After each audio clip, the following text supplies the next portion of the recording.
karena ini makin banyak.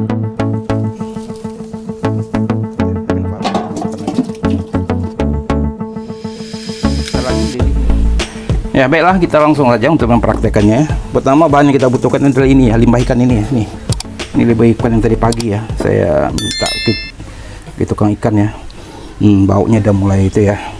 Karena ini 2 jam 3 jam saja ini sudah apa ya? Ini lalat sudah mulai ini berdatangan semua ini. Jadi yang untuk ikan ini itu kita tidak perlu untuk mencucinya lagi ya. Biarkan dengan darah-darahnya seperti ini kita masukkan. Ini mungkin sekitar lebih 1 kilo ini ya, tapi nggak apa-apa, kita masukkan aja.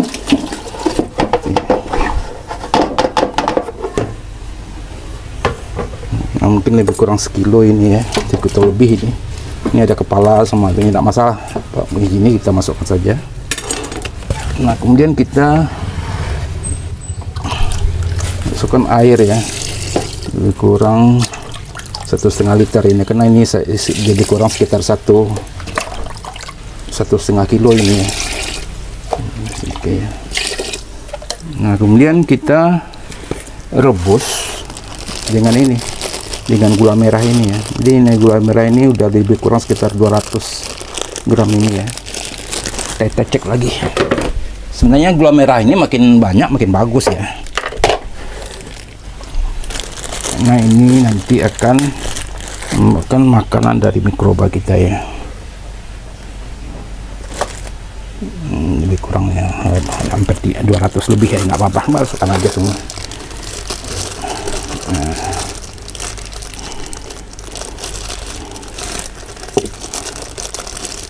Masukkan aja semua, nggak apa-apa.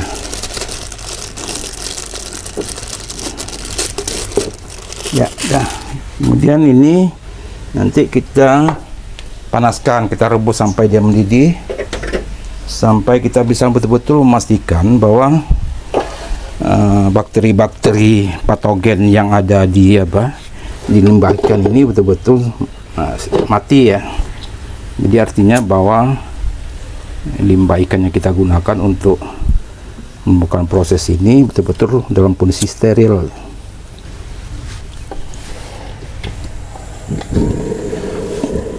Oke, nanti kita tunggu aja sampai dia mendidih ya. Ini papain itu adalah merupakan golongan dari enzim protease. Jadi enzim protease adalah enzim yang mampu bisa memecah protein ya. Nah, jadi kita butuhkan itu.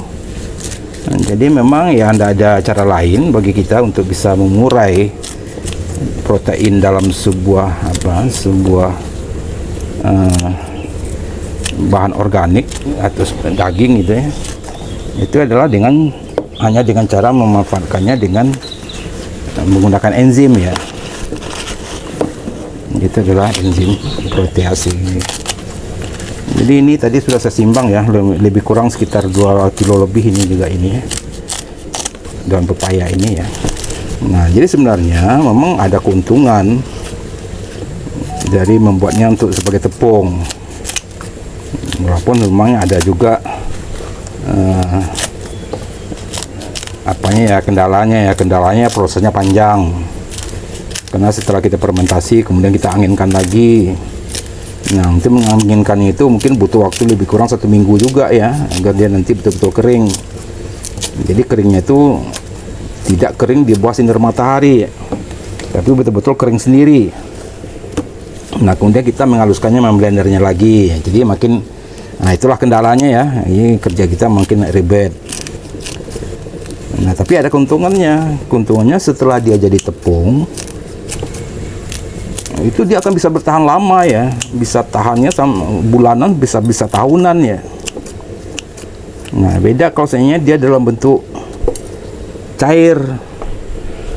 Kalau minta cair itu selama makanan bakterinya di dalam asam amino itu masih ada, makanya dia kan mungkin bisa bertahan bakterinya situ ya.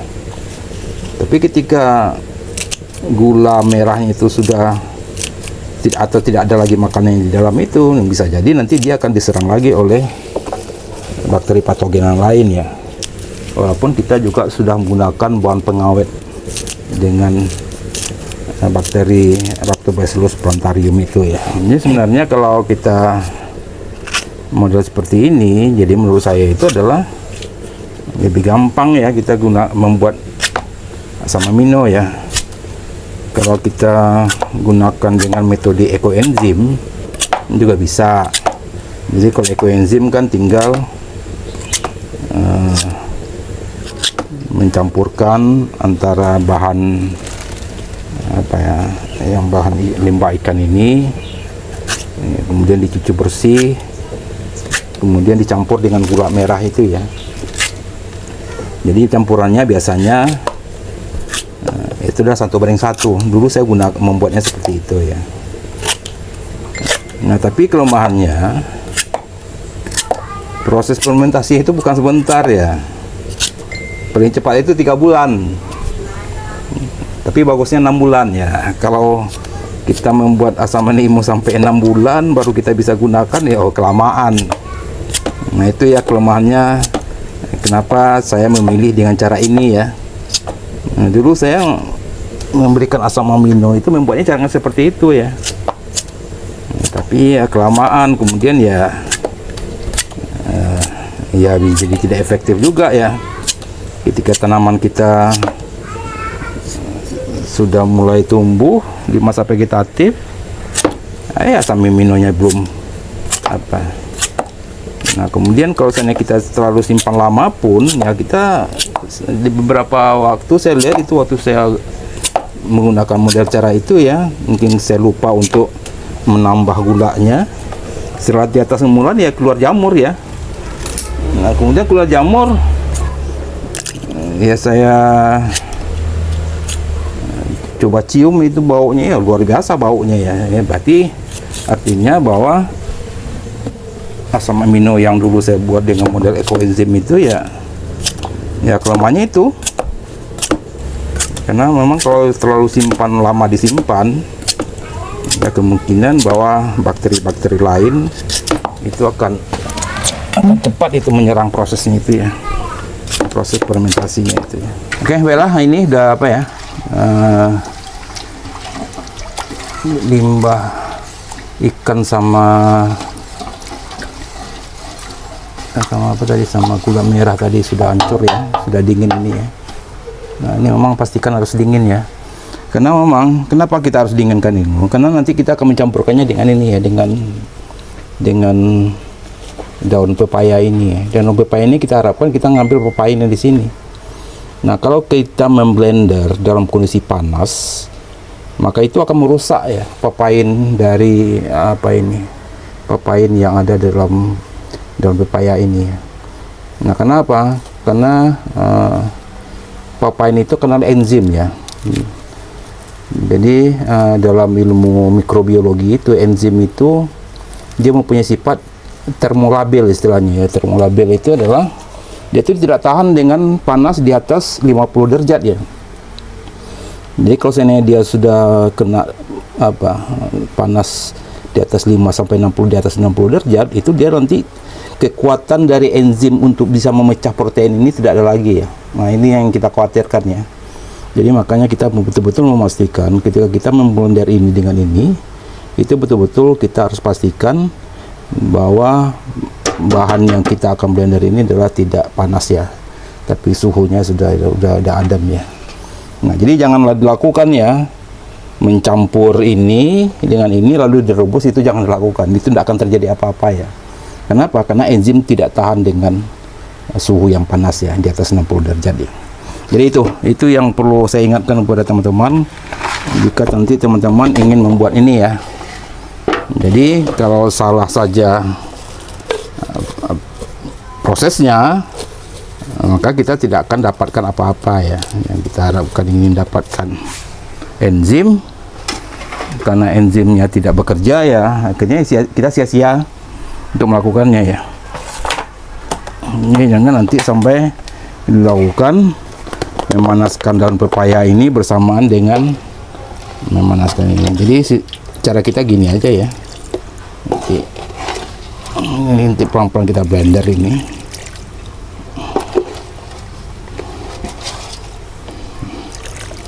Ini kita manfaatkan air ini aja.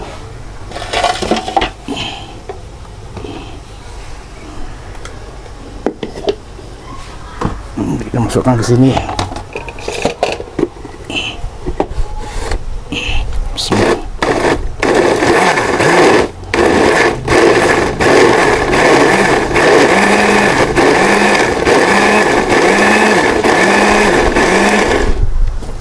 Nah, cepat sekali kan, walaupun dia kecil tapi kerjanya hebat nih blender ini.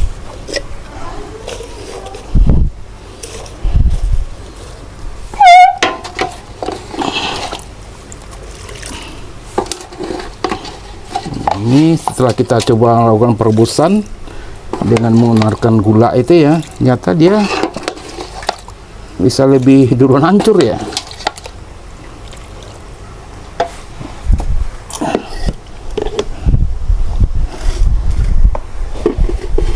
Bismillah.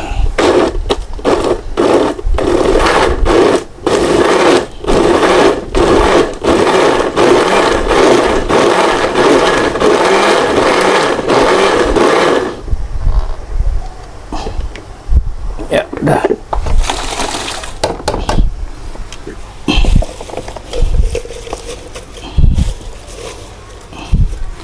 Iya, ini dah. Ini ada tulang-tulangnya juga ini. Tulangnya sama itu, sama insang-insangnya. Gak apa-apa, kita blender saja.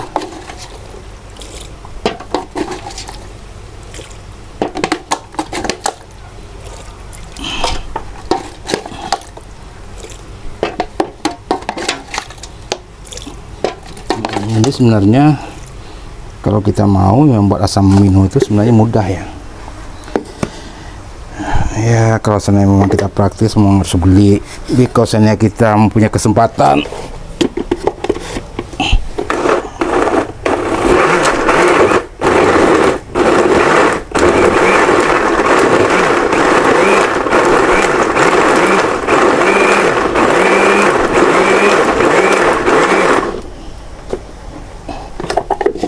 Udah ini aja dulu.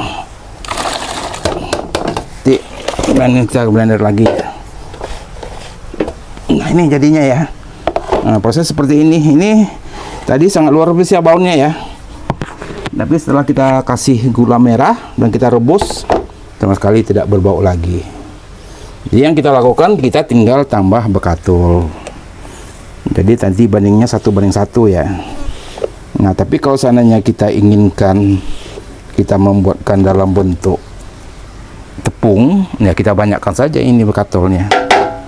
Tapi misalnya kita ingin dia dalam bentuk cair, ya udah kita buatkan jadi takaran 1:1 ya. Nah seperti ini. Ini kan lebih kurang 1 liter, itu lebih kurang 1 kilo atau setengah kilo ini ya. Jadi sebenarnya kalau seandainya kita dalam bentuk cair, sebenarnya itu lebih bagus ya. Karena apa? Karena langsung bisa diserap oleh tanaman. Nah, cuma memang daya tahan pengawetannya itu agak lebih lebih singkat ya, harusnya bisa setahun, mungkin hanya menjadi 6 bulan ya. Tapi kalau seandainya kita bisa langsung aplikasikan dalam waktu dekat ya, tapi saran saya ya bagus dalam bentuk ya, cairnya aja ya. Ini udah bisa kita gunakan ini sebagai asam umat. Nah ini kita fermentasi selama 7-14 hari ya. Nah selama nanti dia baunya tuh sudah manis atau tidak ada bau amis lagi, berarti itu udah siap kita gunakan. Berarti enzim papainnya itu sudah mengurai dari protein yang ada di limbah tadi itu. Nah kemudian satu lagi ini, berarti kalau dia tidak bau busuk, baunya itu sudah mulai manis gitu ya. Nah ya, berarti itu udah jadi.